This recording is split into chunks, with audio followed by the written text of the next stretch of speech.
Hello everyone, this is Deepa Yadav. Welcome back to my YouTube channel. तो आज हम लोग क्लास 6 एनसीईआरटी ज्योग्राफी का 4th चैप्टर पढ़ेंगे और इस चैप्टर का नाम है मैप, मतलब कि मानचित्र। तो चलिए फिर इसे पढ़ते हैं और समझते हैं। तो इस चैप्टर में मैं आप लोग को बहुत सी नई चीज़ें बताऊंगी और इस चैप्टर में हम डिस्कस करेंगे कि इस चैप्टर में पढ़ना क्या है, और ये सारी चीज़ें मैं आपको इस वीडियो लेक्चर में बताने वाली हूँ। तो पिछले वीडियो में हम लोगों ने सब कुछ ग्लोब के साथ ही पढ़ा था, रोटेशन और रिवोल्यूशन को। ठीक है, तो ग्लोब क्या होता है कि ग्लोब कुछ भी नहीं होता है, ये एक इमेज, एक प्रतिरूप होता है। ठीक है, एक ढांचा कह सकते हैं, लेकिन फिर भी हम क्या करते हैं, मैप का यूज करते हैं। तो ये ग्लोब और मैप में क्या डिफरेंस हो जाता है, तो चलिए फिर देखते हैं। तो ये हमारा ग्लोब है और ये हमारा मैप है। तो समझिएगा इसको, जब हम क्या है, हम पूरी पृथ्वी का अध्ययन करना चाहते हैं तब ग्लोब हमारे लिए काफ़ी उपयोगी साबित होता है। लेकिन जब हम पृथ्वी के केवल एक भाग का, ठीक है, किसी एक भाग का, जैसे कि अपने देश, राज्यों, जिलों, शहरों, गांवों के बारे में अध्ययन करना चाहते हैं, तो यह हमारे लिए उतना उपयोगी साबित नहीं हो पाता। ठीक है, तो ऐसी स्थिति में मानचित्र का उपयोग हम करते हैं। ठीक है, इतना समझे। जैसे क्या होता है कि हम रोटेशन और रिवोल्यूशन, ये सारी चीज़ें ग्लोब पे बहुत ही अच्छी तरीके से समझ आ जाती हैं, लेकिन वह डिटेल्स बताने की बात होती है कि रोड कहाँ से कहाँ तक है। ठीक है, पॉलिटिकल बाउंड्रीज कहाँ से कहाँ तक है। तो ये क्या होता है, ग्लोब पे बताना काफ़ी डिफ़िकल्ट हो जाता है, लेकिन मैप पे वो आसान होगा। तो इस सेंस में क्या है कि ग्लोब और मैप में मैप ज़्यादा हमारे लिए यूज़फुल होता है। ठीक है, तो इतनी चीज़ें समझी आपने। अब चलिए हम आगे समझते हैं। Limitation of the globe, globe की भी कुछ सीमा होती हैं। ठीक है, तो पहला हमारा साइज, साइज मतलब आकार। तो इसको समझते हैं हम लोग। ठीक, ग्लोब के साथ में बहुत सारी दिक्कतें हैं। ठीक है, लिमिटेशन है। क्या लिमिटेशन है? साइज की। तो ग्लोब को आप जेब में लेके नहीं घूम रहे होते हो ना, ग्लोब है। अगर आपके पास ग्लोब है तो आपको क्या होता है, सिर पर लेकर के जाना होगा। कहने का मतलब है कि ग्लोब को क्या है, स्पेस कवरिंग वाली चीज़ हो गई ना, वो स्पेस कवर करेगी।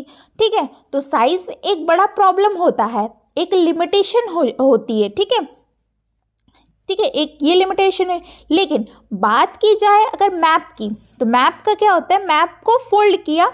ठीक है, मैप को क्या किया आपने, फोल्ड किया और जेब में रखा और चल दिया कहीं पे भी, और कहीं पे निकाला, फोल्ड किया, जेब में रखा और चल दिया। तो इस तरीके से साइज एक तरह का फैक्टर हो जाता है। ठीक है, तो ये समझे। सेकंड हमारा है कि helpful only in studying in earth as a whole, समग्र रूप से पृथ्वी में अध्ययन करने में सहायक है। तो इसका कहने का मतलब है कि मैप क्या है, हमें आपको पूरी दुनिया तो पढ़ना है नहीं, आपको सिर्फ क्या करना है, इंडिया पढ़ना है। तो आप इंडिया का मैप मिल जाएगा आपको। ठीक है, लेकिन ग्लोब आपको इंडिया का क्या है, इंडिया का नहीं मिलेगा, इंडिया का मैप नहीं मिलेगा। क्यों नहीं मिलेगा? ये ग्लोब का एक पार्ट है। ग्लोब का एक पार्ट है ना, तो उसे तोड़कर तो थोड़ी ना निकालेंगे। इस सेंस में क्या है कि ग्लोब कब यूज़फुल होगा, जब हम पूरा अर्थ एक साथ पढ़ना है, तो आपको तब तो ग्लोब से पढ़ सकते हैं। ठीक है, ग्लोब काफ़ी मदद करने वाला है।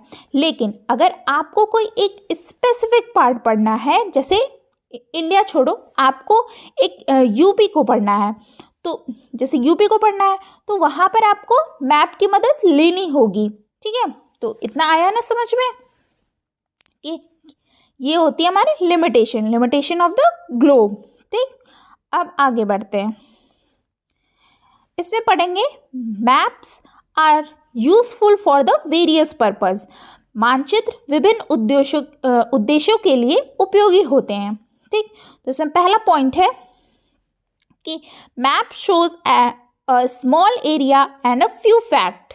तो जो हमारे मैप जो होते हैं वो क्या होते हैं, बहुत सारे पर्पस के लिए यूज़ किए जाते हैं। जैसे मैप में क्या होता है कि छोटे से छोटा एरिया, डिस्ट्रिक्ट भी दिखा दिया जाएगा। ठीक है, जितनी भी डिस्ट्रिक्ट होगी यहाँ पे, और उसके जो फैक्ट्स मतलब तथ्य जो भी हैं पता लग सकते हैं। ठीक है, तो स्मॉल डिटेल्स, छोटी छोटी जितनी भी डिटेल्स है आपको मैप से पता लगेंगी।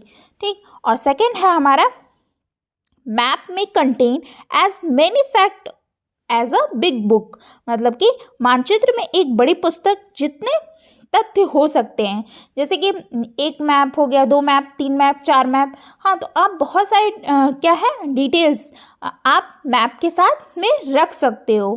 ठीक है, तो वही कह रहा है कि आप मानचित्र में एक बड़ी पुस्तक में जितने तथ्य हो सकते हैं, बहुत सारे चीज आप मैप के साथ रख सकते हो डिटेल्स को। ठीक। थर्ड है हमारे many maps are put together we get an atlas, कई मानचित्रों को एक साथ रखने पर हमें एक एटलस प्राप्त होता है। हाँ, तो इसमें कह रहा है कि फिर बहुत सारी जो मैप को एक साथ देखते हैं, तो बुक्स में देखते हैं ना, तो आपने सारे मैप्स लगा दिए वर्ल्ड के, ठीक है, सारे कंट्रीज़ के, सारे कॉन्टिनेंट्स के, तो हमने एटलस बना लिया। क्या बना लिया? एटलस बना लिया। एटलस बुक होती है ना मोटी सी, किसी किसी को एटलस पढ़ना बहुत पसंद होता है, जैसे मुझे पसंद है। तो देखो कौन सी कहाँ पे जगह है उसमें देखना, हाँ क्या नहीं है मैप में। हाँ, तो आप भी किसी दिन एटलस लेके बैठो तो समझो कि उसमें अच्छा ऐसा है वर्ल्ड, ऐसी कंट्रीज़ है, ये मैप, ये सारी चीज़ें हैं। तो इस तरीके से आपको समझ में आएंगी चीज़ें। ठीक है, तो एटलस क्या होता है, बहुत ही ज़रूरी होता है हमारे लिए। ठीक, आजकल तो कहीं भी जाते हैं लोग तो गूगल मैप का यूज़ करते हैं ना, एक जगह से दूसरी जगह जाने के लिए।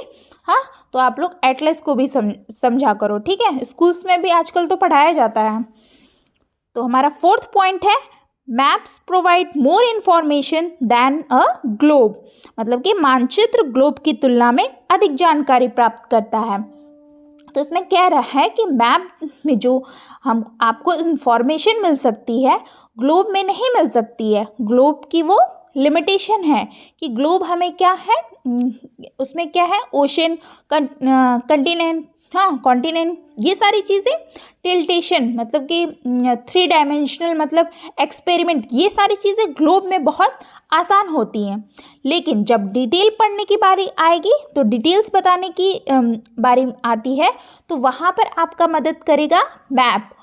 क्या करेगा? मैप ही सिर्फ आपका मदद करेगा। तो उस सेंस में मैप क्या है, हमारे लिए काफ़ी उपयोगी साबित होता है। तो पढ़ने के लिए भी और दिखाने के लिए भी ग्लोब का यूज़ करते हैं।